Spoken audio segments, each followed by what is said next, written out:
The waiter had just set down our anniversary dessert when Marcus reached across the table, his eyes sparkling with anticipation. "So did you love the jewelry I sent?" he asked, voice warm with excitement. I stared at him blankly, fork halfway to my mouth. "What jewelry?" The question tumbled out before I could stop it. Marcus's smile dissolved instantly, replaced by confusion that mirrored my own. Around our table, my family suddenly found their wine glasses fascinating. Mom cleared her throat nervously. Dad shifted uncomfortably in his chair. My sister Diana studied her manicure with unusual intensity. The silence stretched unbearably until Marcus turned to face them directly, his voice cutting through the awkward tension. "Where is it?" The anniversary dinner I had been anticipating for weeks suddenly felt like an interrogation. Marcus pulled out his phone, scrolling through what appeared to be order confirmations and shipping details. His face grew more serious with each swipe. "I'm talking about custom diamond earrings and a matching necklace," he said, his voice steady but strained. $8,000 worth of jewelry from Henderson's Jewelers downtown. I had them design something specifically for you, Cornelia. The earrings have those teardrop diamonds you admired when we walked past their window display last month. My stomach dropped. $8,000.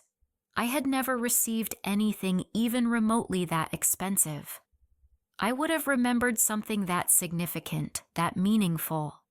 "Marcus, I swear to you I never received any package," I said, my voice barely above a whisper.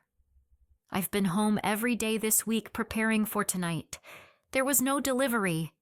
Mom suddenly straightened in her chair, her face flushing pink. "Oh my goodness," she said, pressing her hand to her chest. "I completely forgot.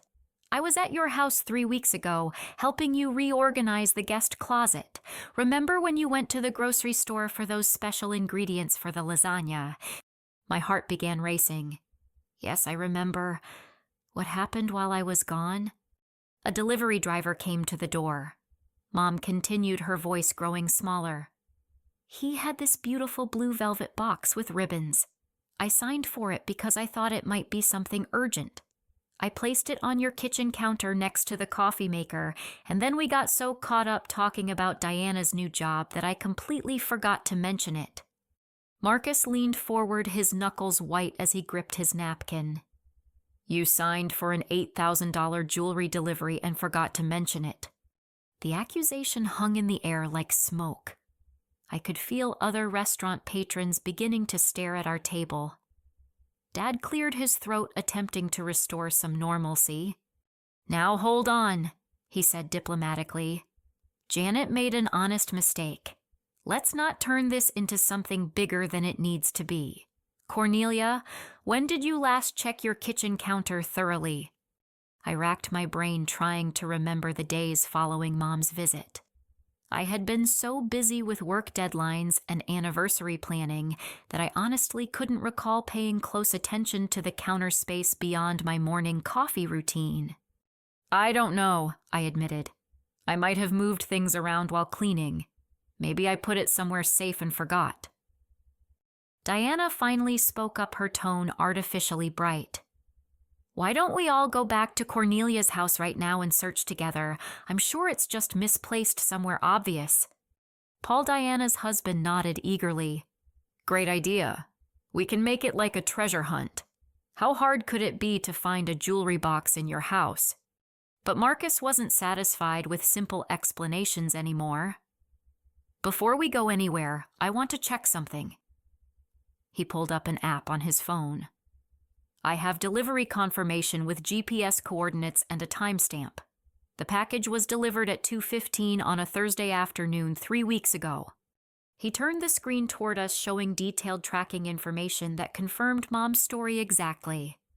It also shows here that the delivery required an adult signature, which was provided. Marcus looked directly at Mom. The driver even took a photo of the package being handed over. Mom's face went pale. "I remember signing something, but I didn't look at the details. The driver was in such a hurry. The waiter approached our table tentatively, probably sensing the tension radiating from our group. "Is everything all right here? Can I get anyone another drink?" "We're fine," I said quickly, though nothing felt fine at all. "Could we have the check, please?" After settling the bill, we caravanned to my house in uncomfortable silence. Marcus rode with me, his jaw tight with frustration. Through my rearview mirror, I watched my family following in Dad's car, their silhouettes looking strangely ominous in the headlights. Once inside my house, we began a methodical search.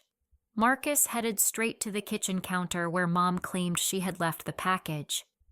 I checked my bedroom dresser, thinking I might have moved expensive jewelry there for safekeeping. Diana and Paul searched the living room while Mom and Dad tackled the guest room. 20 minutes of searching yielded nothing. "This doesn't make sense," I said, sitting heavily on my couch. "A package that expensive doesn't just vanish into thin air." Marcus pulled out his phone again. "I just remembered. You have that Ring doorbell system. Can we check the footage from 3 weeks ago?" My heart sank. I had completely forgotten about the security camera. We gathered around my laptop as I logged into the app and navigated to the date in question. The footage was crystal clear. At exactly 2:14 in the afternoon, a delivery truck pulled up to my house. A uniformed driver approached the front door carrying an elegant blue velvet box with silver ribbons exactly as Mom had described. The timestamp showed Mom answering the door, signing for the package and accepting the box with both hands. But here was what made my blood run cold. The footage clearly showed Mom walking into my house carrying the jewelry box and then leaving 20 minutes later empty-handed.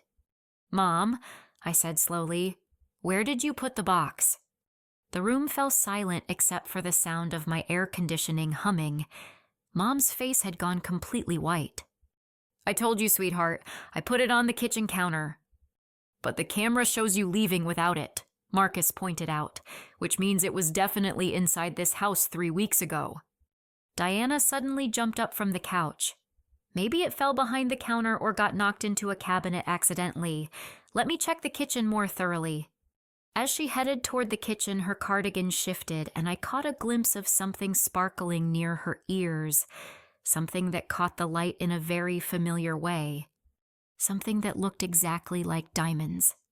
My breath caught in my throat as Diana disappeared into the kitchen. The sparkle I had glimpsed was unmistakable even in the brief moment I had seen it. Diamond earrings? Teardrop-shaped just like Marcus had described. "Diana," I called out, my voice sharper than I intended. "Can you come back here for a second?" She emerged from the kitchen, her hands clasped behind her back in an oddly defensive posture. "I was just checking behind the microwave. Sometimes small packages can slide back there if the counter gets bumped." "Let me see your earrings," I said directly.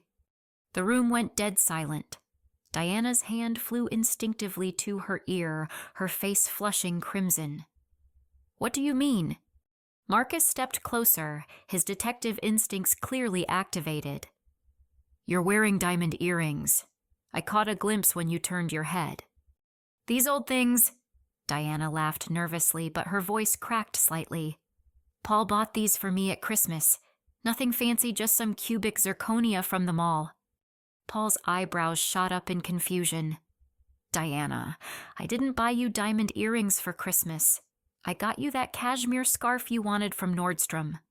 Remember, you said jewelry wasn't really your style." The lie hung in the air like a neon sign. Diana's face cycled through several emotions before settling on defiance. "Well, maybe I bought them for myself then. I work hard. I'm allowed to treat myself occasionally." "Can I see them?" Marcus asked, his tone deceptively calm. "I'm familiar with the specific cut and setting of the earrings I ordered. It would be easy to determine if they're the same ones." Diana's hand remained protectively over her ear. "I don't appreciate being accused of stealing from my own sister. This whole situation is ridiculous. You probably shipped the package to the wrong address, Marcus, and now you're trying to blame our family. But Paul wasn't letting this go.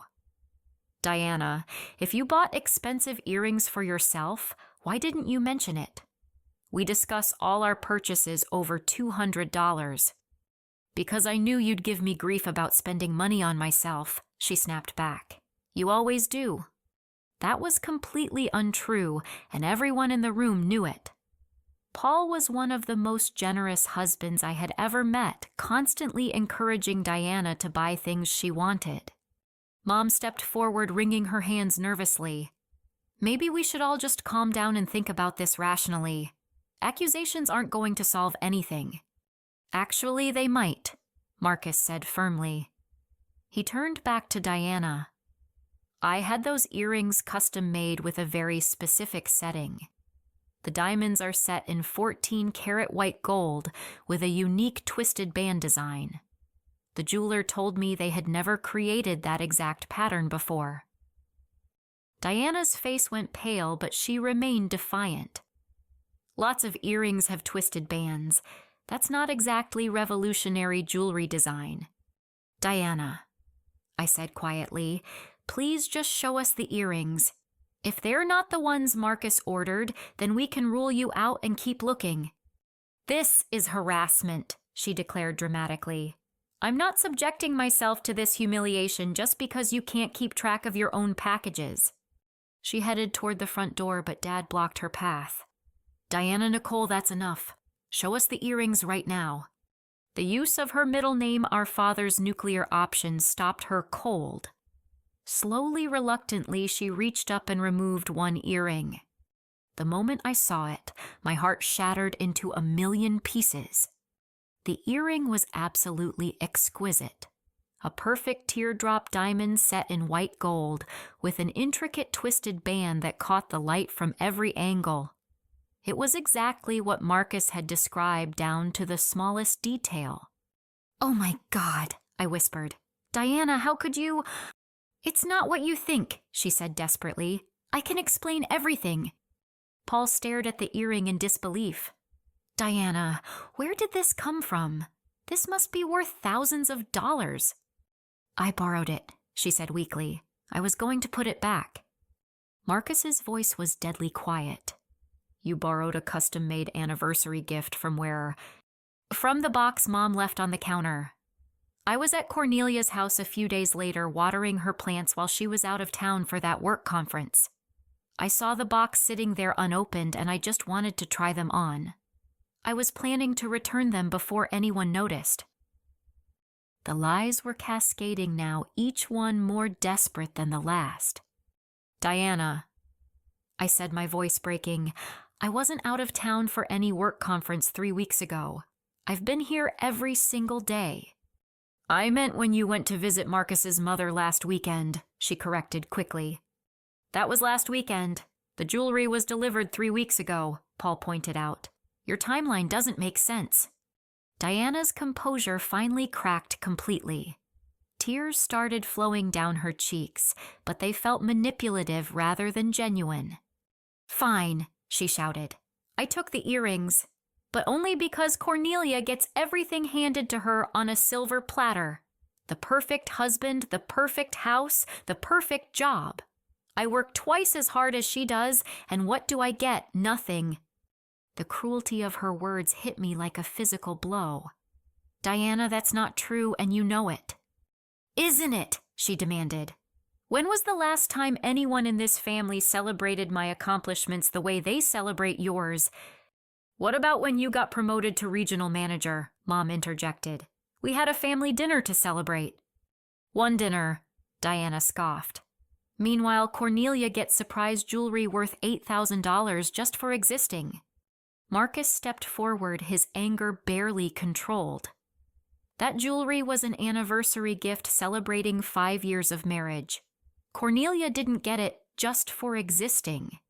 She earned it through 5 years of partnership, compromise, and love. Where's the rest of the set? I asked, my voice hollow. Marcus said there was a necklace too. Diana's face crumpled. It's at home, in my jewelry box. Paul ran his hands through his hair in frustration. Diana, we need to go get it right now and return it to Cornelia immediately. I can't, she whispered. What do you mean you can't? I demanded. Because I already wore the necklace to my company's annual gala last month. Everyone saw me wearing it. If I return it now, people will ask questions. The selfishness of that statement took my breath away. My sister had stolen my anniversary gift and was worried about social embarrassment if she had to return it. Diana, Dad said sternly, you're going to return that jewelry tonight and then you're going to apologize to your sister and Marcus for what you've done. I won't, she declared stubbornly. Cornelia has enough nice things. She won't even miss one necklace. Paul stared at his wife like he was seeing her for the first time. Who are you? He whispered. I don't even recognize the person you're becoming. Diana grabbed her purse and headed for the door. I'm leaving. When you all decide to stop ganging up on me, you know where to find me. She slammed my front door so hard that a picture frame fell off the wall and shattered on the floor. The room fell silent except for the sound of my quiet crying. Marcus pulled me into his arms while my parents and Paul stood frozen in shock. I'm so sorry, Cornelia, Paul said finally. I had no idea she was capable of something like this. None of us did, Dad replied grimly. But we're going to figure out how to fix this even if Diana won't cooperate willingly. As I cried into Marcus's shoulder surrounded by the broken glass from the fallen picture frame, I realized that my sister had stolen much more than just jewelry. She had stolen my sense of family trust, and I didn't know if that could ever be repaired. The next morning arrived gray and drizzling, matching my mood perfectly. I had barely slept, replaying the previous evening's revelations over and over. Marcus had stayed the night holding me while I alternated between crying and staring at the ceiling in disbelief. Around 9 o'clock, there was a gentle knock at my front door. Through the peephole, I could see Paul standing on my porch looking haggard and defeated. His hair was disheveled, and his clothes looked like he had slept in them. Paul. I opened the door immediately, concerned. Are you all right? He shook his head slowly. Can I come in? I need to talk to you about Diana, and I think you deserve to know the truth about what's been happening. I led him to the kitchen where Marcus was making coffee. The normalcy of that simple domestic scene felt surreal after everything that had transpired. Diana didn't come home last night, Paul began without preamble. She's been staying at her friend Rebecca's apartment, but that's not why I'm here. He pulled out a small silver key and placed it on my kitchen counter. I found this hidden in Diana's makeup case this morning when I was looking for our insurance papers. There was also this.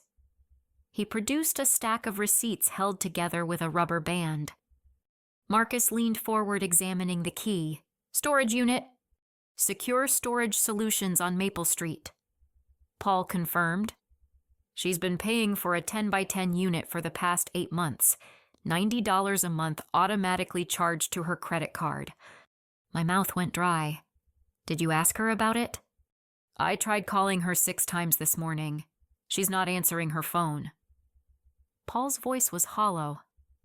Cornelia, I think my wife has been lying to me about a lot more than just your jewelry. The 3 of us drove to the storage facility in Paul's car, the atmosphere thick with dread. The facility was one of those sprawling complexes with hundreds of identical orange doors stretching across several acres. Paul led us to Unit 237 in the back corner. The key turned smoothly in the lock. When Paul rolled up the metal door, I gasped audibly. The 10x10 space was packed floor to ceiling with boxes, bags, and loose items. But these weren't Diana's personal belongings or seasonal decorations. Everything appeared to be unopened packages and gift boxes. What in the world? Marcus whispered. Paul stepped inside, his face a mask of disbelief. He picked up a box near the entrance. This is addressed to your cousin Sarah for her birthday last spring. I moved deeper into the unit, examining other items, designer handbags still in their dust covers, electronics in unopened boxes, jewelry cases with price tags still attached. "Paul, look at this," I called out, pointing to a section along the back wall. Greeting cards were scattered among the merchandise. Birthday cards, anniversary cards, graduation cards, all addressed to different family members from various occasions over the past 2 years. "Here's one to your dad for Father's Day," I said, holding up an unopened card. "And this one's to your mom for her birthday." Marcus had found something that made him call out sharply, "Cornelia, over here!" In the far corner sat a familiar blue velvet box with silver ribbons. My anniversary jewelry. But surrounding it were at least a dozen other jewelry boxes of various sizes and shapes. Some were from high-end stores like Tiffany and Cartier. Others were from local jewelers around town. Paul opened one of the boxes randomly. Inside was a beautiful tennis bracelet with a card that read, "Happy birthday, Margaret. Love, Richard." "Margaret is my aunt," I said slowly. "Uncle Richard gave her this bracelet for her 70th birthday 6 months ago.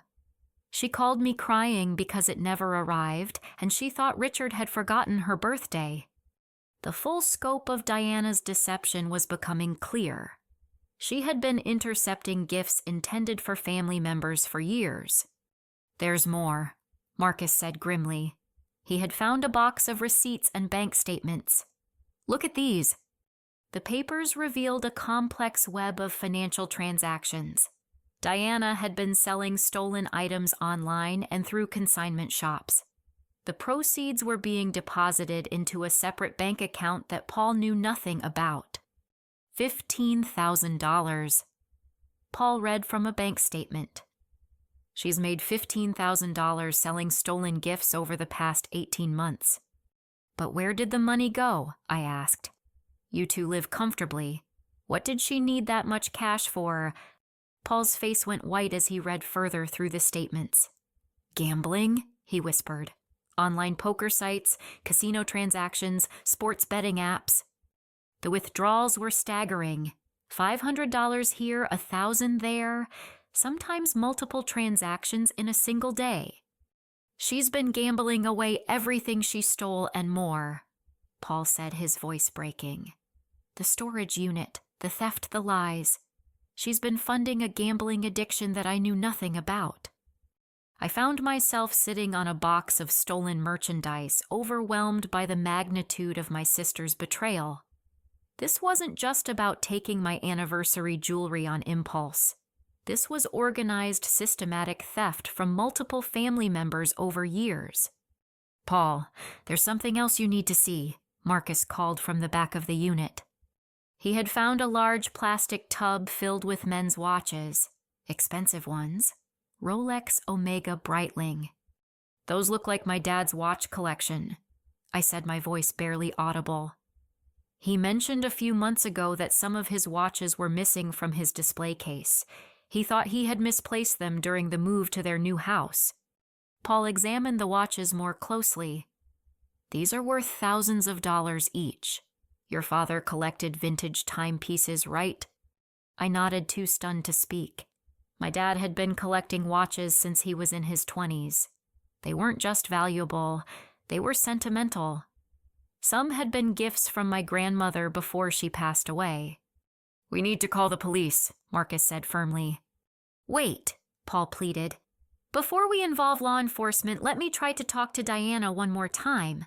Maybe if she understands the scope of what she's done, she'll agree to return everything and get help voluntarily."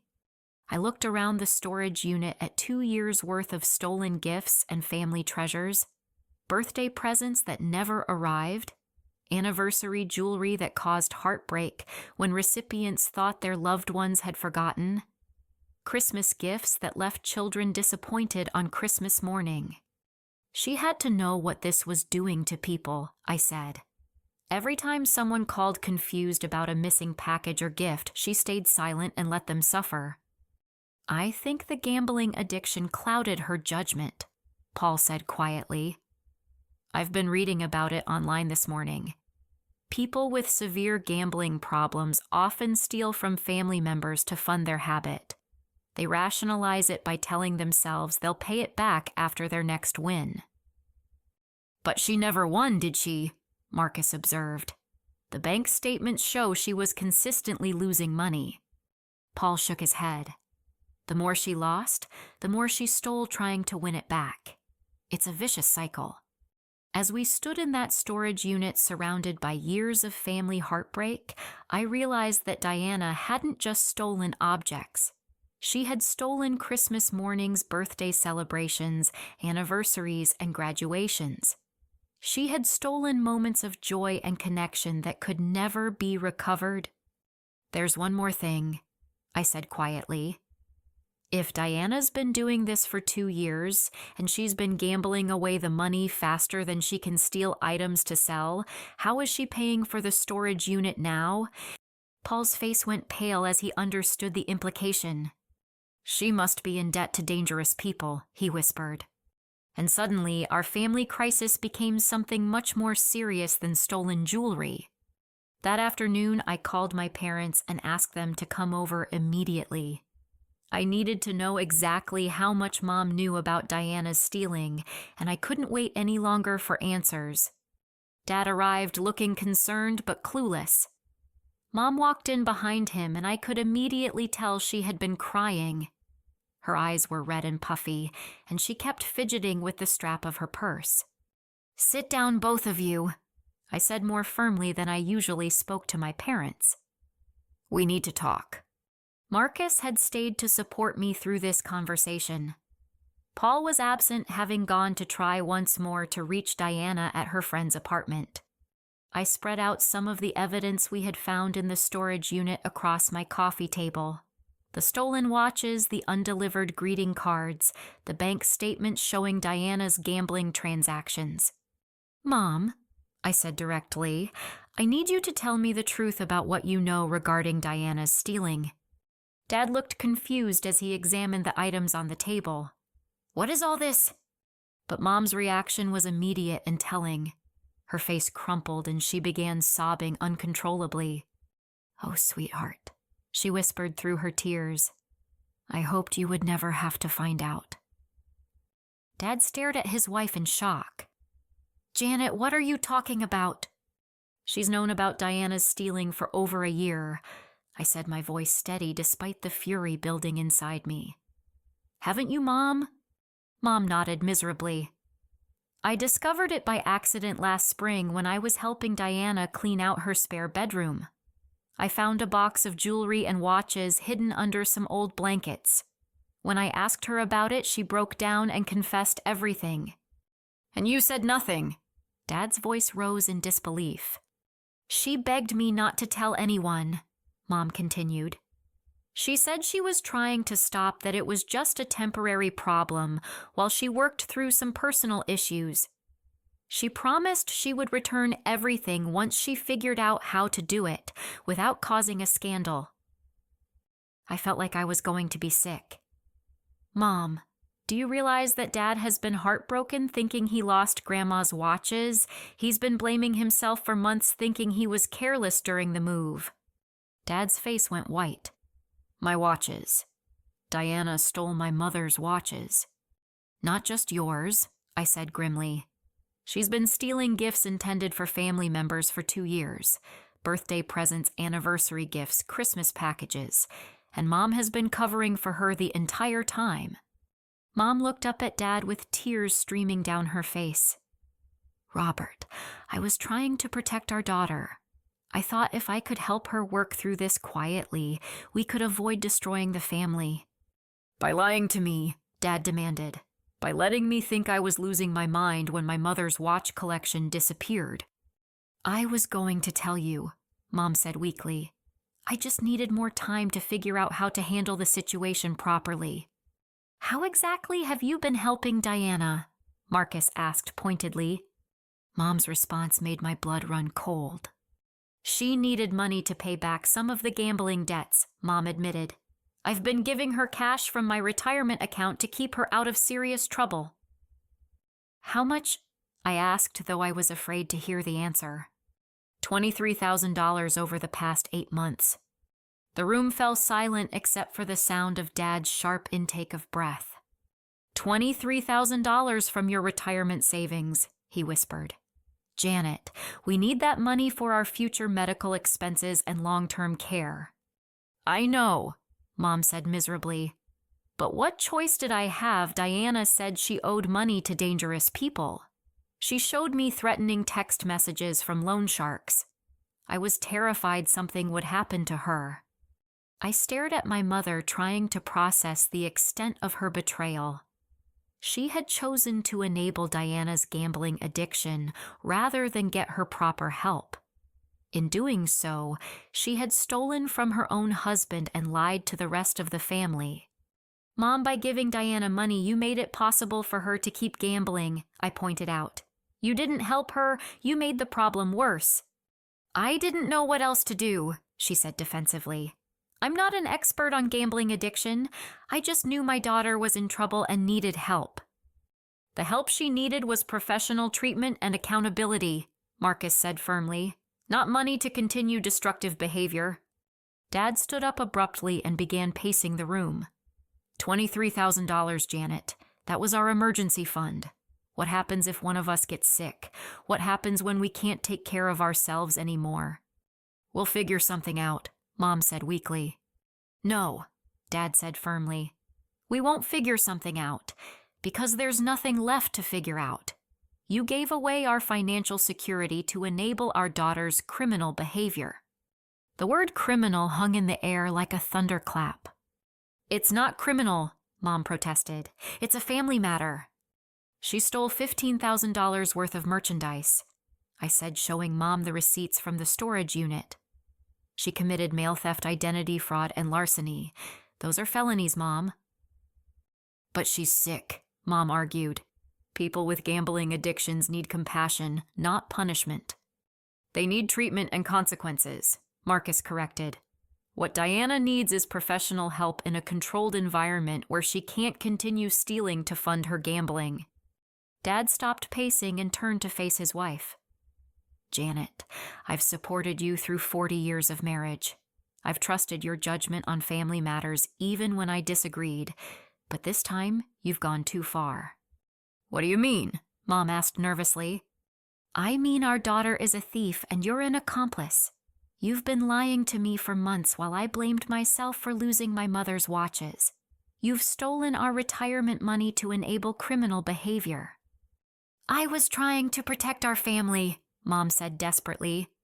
No, I said quietly.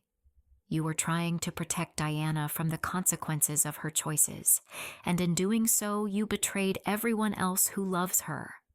Mom looked around the room at the three of us, perhaps finally realizing that her strategy of secret enabling had backfired catastrophically. What do you want me to do now? She asked in a small voice. Stop lying, Dad said firmly. Stop giving Diana money, and stop interfering with efforts to get her proper help. But if we cut her off financially, those loan sharks might hurt her, Mom protested. Then we call the police and report the threats, Marcus said. That's how normal people handle extortion. Mom shook her head stubbornly. I won't do anything that might result in Diana going to jail. Even if it means she never gets better, I asked. Even if it means she keeps stealing from family members indefinitely, I'll find another way to help her, Mom insisted. Dad sat down heavily in my armchair, looking older than I had ever seen him. Janet, there is no other way. Our daughter is a gambling addict and a thief. She needs professional intervention, not more enablement from her mother. I won't abandon my child, Mom declared. Nobody's asking you to abandon her, I said. We're asking you to love her enough to let her face the consequences of her choices. But looking at my mother's set jaw and defensive posture, I realized she wasn't ready to hear that message. As long as Mom continued enabling Diana, my sister would never have any incentive to change her behavior. And our family would continue to be torn apart by secrets, lies, and stolen trust. 2 days later, Paul finally convinced Diana to meet us at her apartment. She had been avoiding everyone since the anniversary dinner confrontation, but Paul threatened to file a missing person report if she didn't agree to sit down and discuss the situation like adults. When Marcus and I arrived at their small duplex on Cedar Street, Diana answered the door looking nothing like the polished, confident woman I was used to seeing.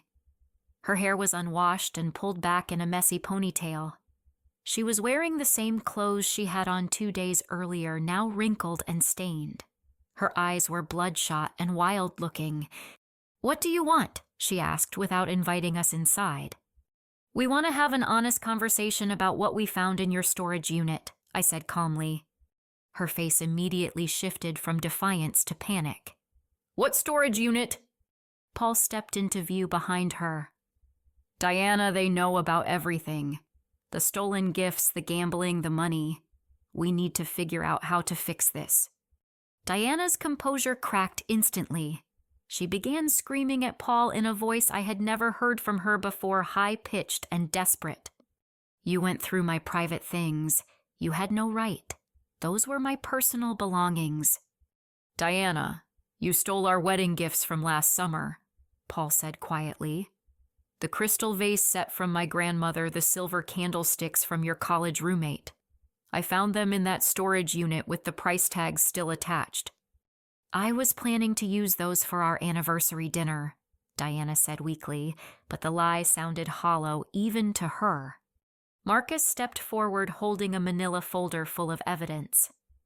"Diana, we need to discuss returning everything to the rightful recipients and getting you professional help for your gambling addiction." "I don't have a gambling problem," she snapped. "I have a cash flow problem. There's a difference." "You've lost over $40,000 in 18 months, Paul said, reading from the bank statements. "You've stolen from at least 12 family members. You've been lying to everyone who loves you." Diana's response was to laugh, a bitter, hysterical sound that sent chills down my spine. "You want to talk about lying? Let's talk about lying." Her eyes were now glittering with malice. "Dad, should we tell everyone about your little affair with your secretary 5 years ago, the one Mom thinks she kept secret?" "My father's affair." The room went dead silent. Paul looked shocked. I felt like I had been punched in the stomach. "Diana, that's enough," Paul warned. But she was just getting started.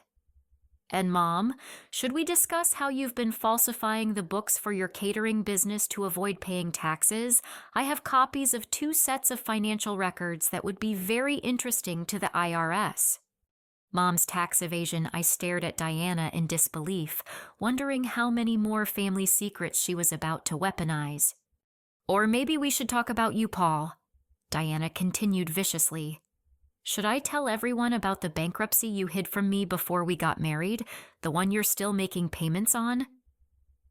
Paul's face went white. "How did you find out about that?" "I've known for months," Diana said with cruel satisfaction. "I hired a private investigator to look into everyone's finances when I started having cash flow issues. You'd be amazed what people hide from their own family members." I couldn't believe what I was hearing. My sister had been investigating the family like we were criminals, while she was the one stealing from us. "Diana, using people's mistakes against them won't solve your gambling problem," Marcus said firmly. "My gambling isn't the problem," Diana shot back. "The problem is that everyone in this family is a hypocrite. You're all so quick to judge me when you've got skeletons in your own closets." "None of us have been stealing gifts intended for children on Christmas morning," I said angrily. "None of us have been breaking into people's homes to steal family heirlooms." "I never broke into anyone's home," Diana protested. "Then how did you get Dad's watches from his locked display case?" Diana's face flushed red.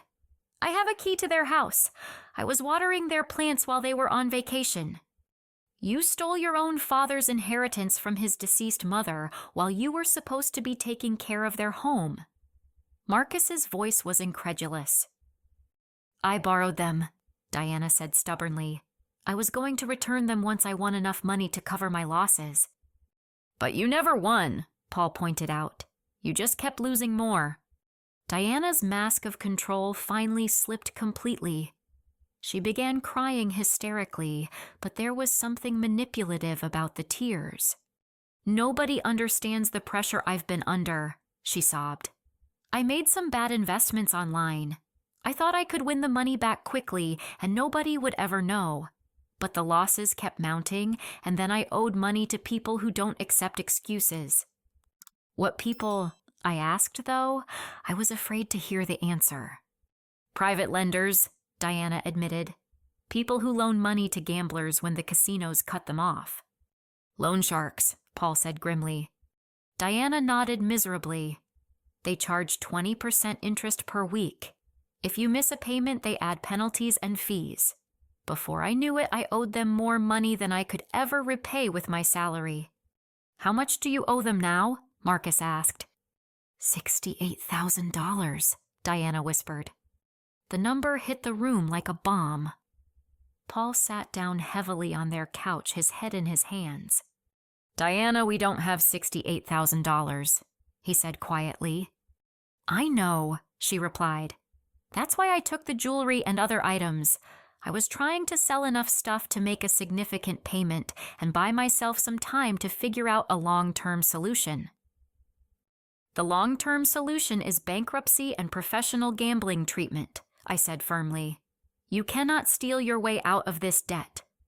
"If I declare bankruptcy, these people will still expect their money," Diana said fearfully. "They don't care about legal paperwork. They want cash." "Then you need to contact the police and report the threats," Marcus suggested. Diana laughed bitterly. "And tell them that I borrowed money from criminals to gamble illegally online? They'll arrest me too." "Diana, you're going to have to face the legal consequences of your choices eventually," Paul said sadly. "The question is whether you're going to cooperate voluntarily or wait until someone else makes the decision for you." "Nobody's making any decisions for me," Diana said defiantly. "And if anyone in this family tries to turn me into the police, I'll make sure all of your secrets become public knowledge. Dad's affair, Mom's tax fraud, Paul's hidden bankruptcy. I'll destroy every relationship in this family before I let you destroy me." She stormed into her bedroom and slammed the door, leaving the three of us sitting in stunned silence. "She's completely lost touch with reality," Paul said quietly. "The woman I married would never threaten to blackmail her own family."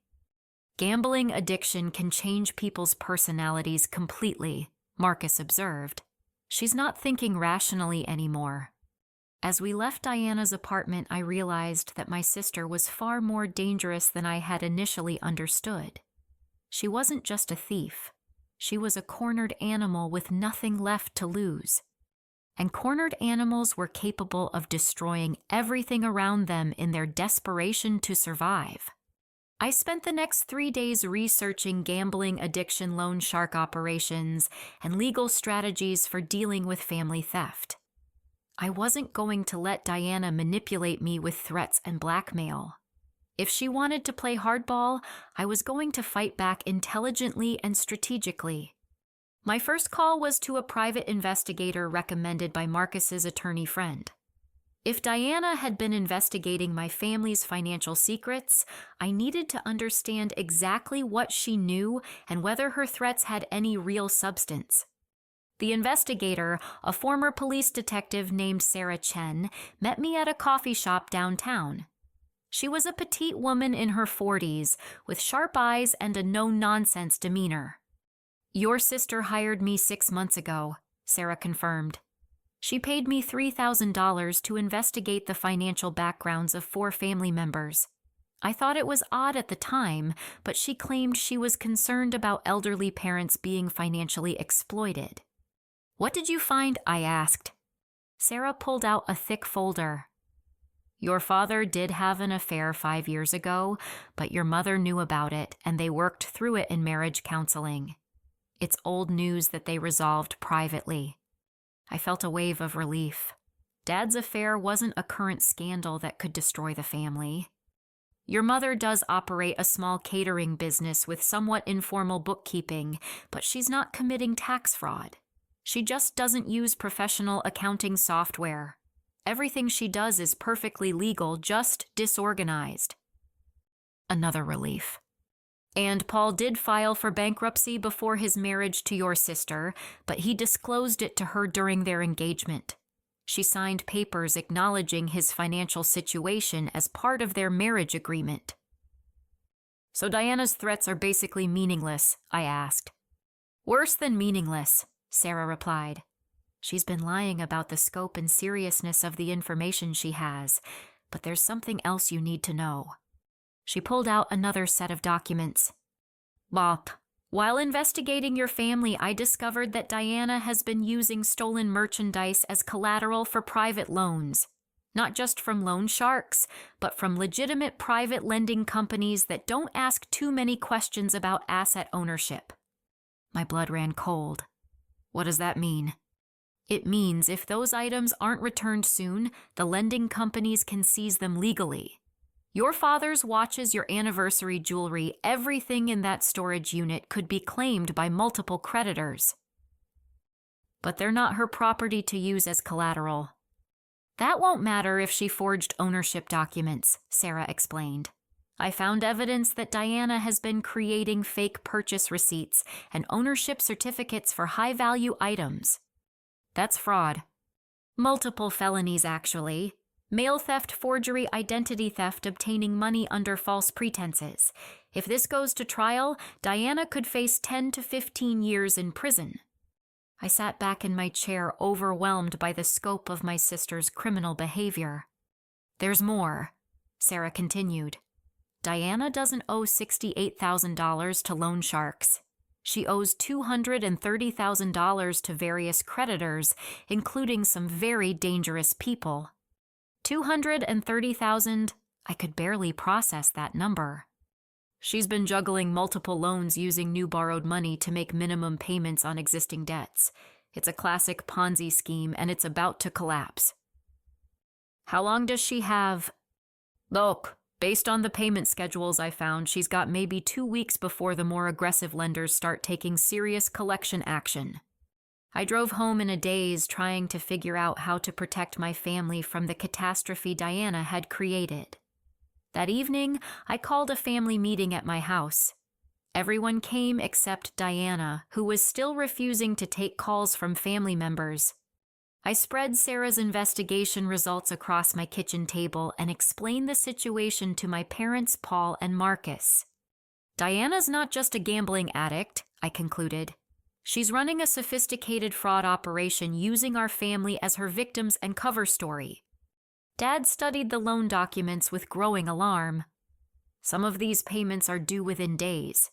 What happens if she defaults? The lenders will come after the collateral, I explained, which means they'll be looking for our stolen property, and if they can't find it, they'll pursue Diana for the full amount plus penalties.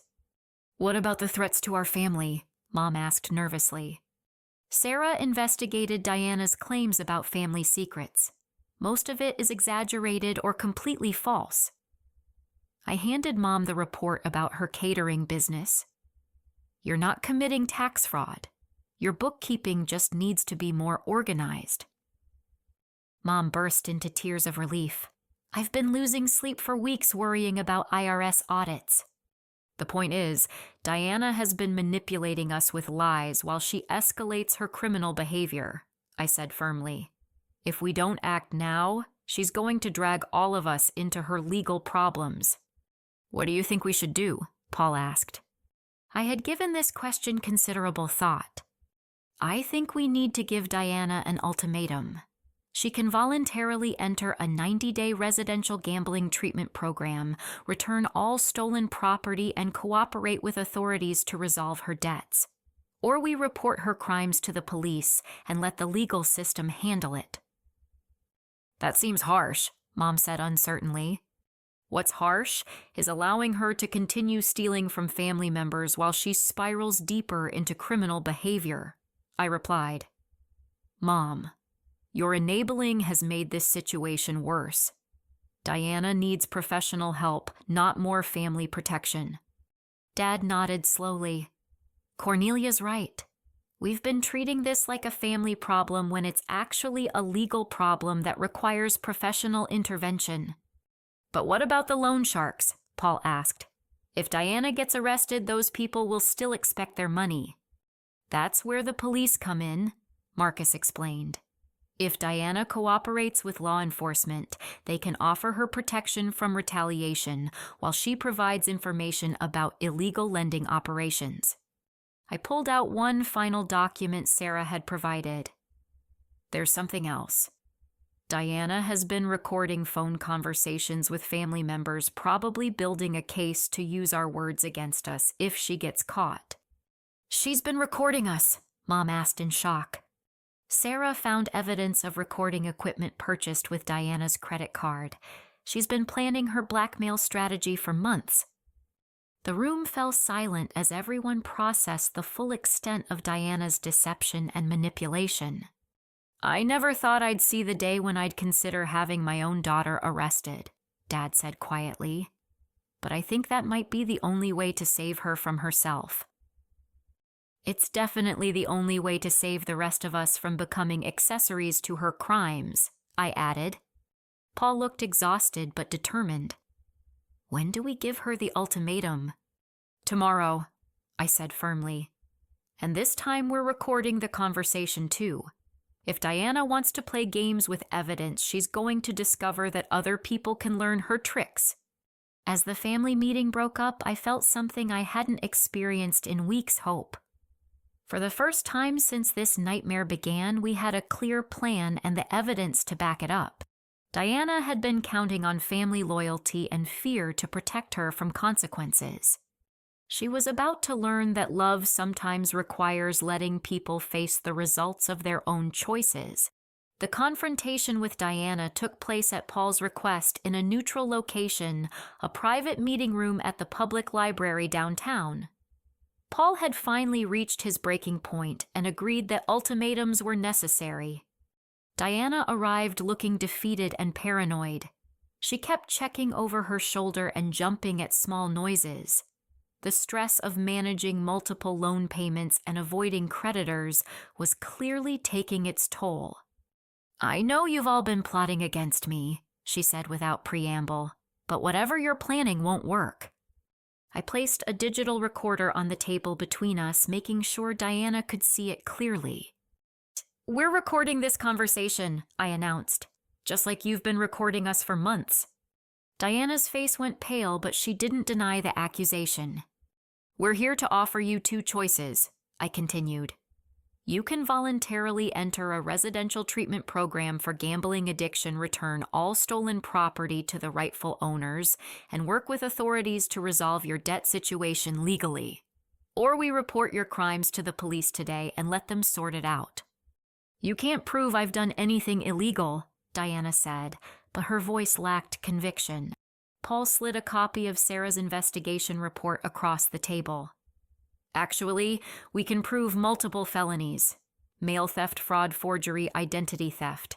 The evidence is overwhelming. Diana flipped through the report, her face growing paler with each page.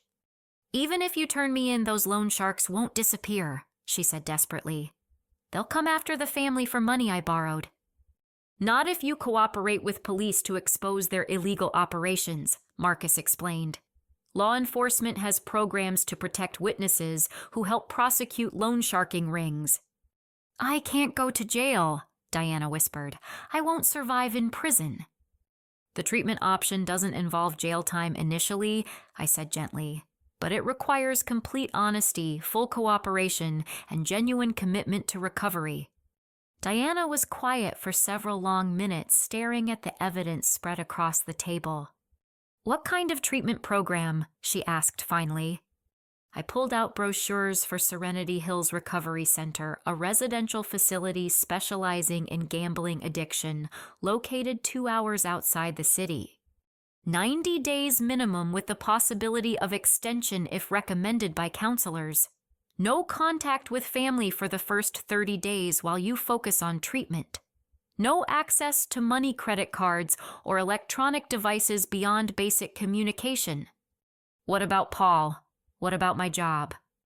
I'll take a leave of absence to handle your legal situation, Paul said quietly. Your job will be there when you complete treatment, assuming you genuinely commit to recovery. And what about the money I owe? We'll work with attorneys to negotiate payment plans and possible debt forgiveness in exchange for your cooperation with law enforcement. I explained. But Diana, you need to understand that your gambling days are over. Period. Diana looked around the table at all of us, perhaps finally realizing that her manipulation tactics weren't working anymore. If I agree to treatment, what happens to the stolen property? Everything gets returned to the rightful owners immediately, Dad said firmly. Every watch, every piece of jewelry, every gift you intercepted over the past 2 years. Some of those people will ask questions, and you'll answer them honestly, Mom said, speaking up for the first time. You'll apologize sincerely and take responsibility for the pain you caused. Diana looked surprised to hear Mom taking a firm stance instead of offering protection from consequences. What changed your mind? Diana asked her. Mom's voice was sad but steady. I realized that protecting you from accountability was preventing you from getting better. I love you too much to keep enabling your self-destruction. Diana began crying, then real tears, not the manipulative ones we had seen before. I never meant for things to go this far, she sobbed. It started with just one small bet online. I won $50 and thought I was smart. Then I lost $100 trying to win more. I kept thinking the next bet would be the one that fixed everything. That's exactly how gambling addiction works, Marcus said compassionately. It's a recognized mental health condition, not a moral failing, but it requires professional treatment. Diana wiped her eyes and looked at each of us in turn. If I go to this treatment center, will you all be here when I get out? If you genuinely commit to recovery and make amends for the harm you've caused, yes, I said.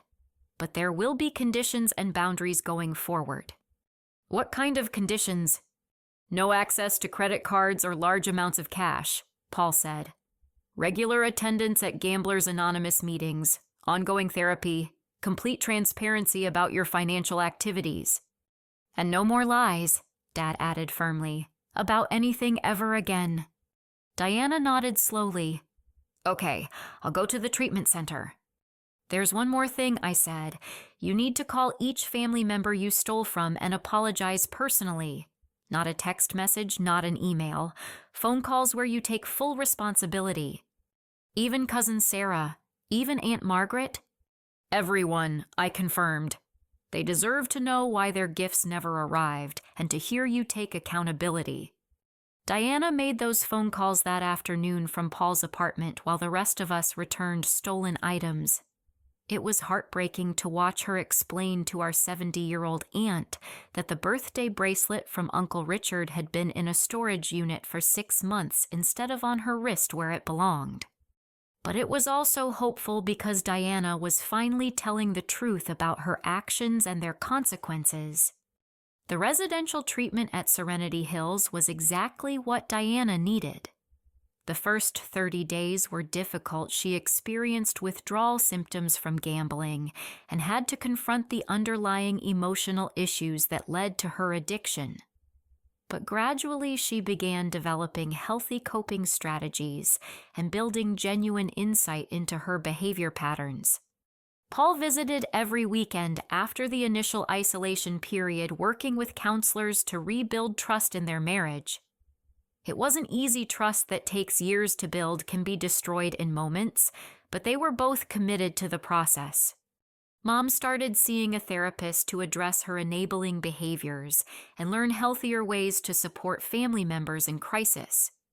Dad forgave her financial sacrifices, but insisted they create clear agreements about future family financial decisions. Diana completed 90 days of residential treatment and transitioned to outpatient counseling while living in a supervised halfway house for recovering gambling addicts. She attended Gamblers Anonymous meetings daily and rebuilt her relationship with our family slowly and carefully. 1 year later, we celebrated Diana's first anniversary of sobriety at a family dinner, ironically, almost exactly 1 year after the anniversary dinner that started this whole journey. Diana looked healthy and clear-eyed in a way I hadn't seen for years. "I need to say something to all of you," Diana announced as we gathered around the table. "I know I can never fully repair the damage I caused. I stole more than just objects from this family. I stole trust, security, and peace of mind. But I want you to know that every day in recovery, I'm working to become someone worthy of your forgiveness." She pulled out a small wrapped box and handed it to me. "Cornelia, I bought this with money I earned working part-time at the treatment center. It's not expensive, but it's honest." Inside was a simple silver necklace with a small pendant engraved with the word honesty. "Thank you," I said, genuinely moved by the gesture.